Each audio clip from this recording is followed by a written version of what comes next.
কিচেনে gas table করার জন্য গ্রুপ কাটা হলো। গ্রুপ কেটে গ্রুপের মধ্যে গার্ড ঢোকাতে হবে।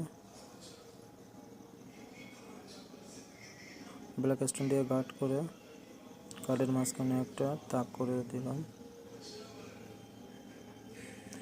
Black stone complete. ব্ল্যাক স্টোনের উপরে গ্রানাইটের পরিবর্তে টালি লাগানো হচ্ছে।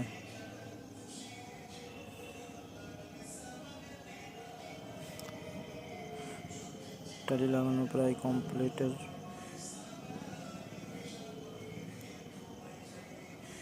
লেভেল দিয়ে চেক করানো হচ্ছে লেভেলটা ঠিক আছে কিনা।